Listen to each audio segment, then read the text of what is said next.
Hello and welcome to AnyBiz. So after you're going to click on the launch button, AnyBiz is going to buy a few domains, which is they will look similar to your main domain, and they will even be redirected to your main domain.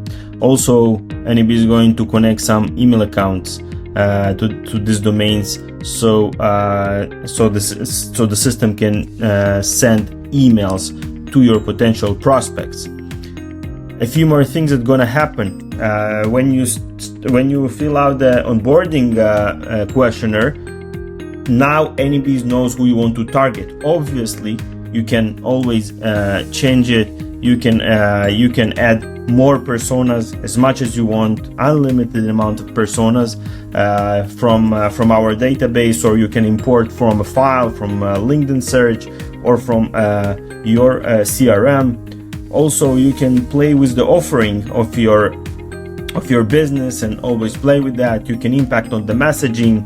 So after you click the launch button, you can actually change whatever you want. You can play with the system, but we're going to buy domains for you. So the system starts working from day one. After 30 minutes, you click the button, you will see already an activity, but you can change and configure everything. A few more cool things that AnyBiz can do for you.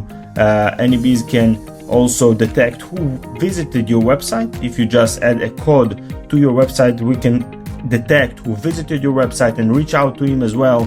AnyBiz can do outreach by LinkedIn and even increase your brand awareness by posting about your company, and you will see everything in the dashboard, which is super cool, super easy to use, and we hope you will get a lot of demos. Good luck. Thank you.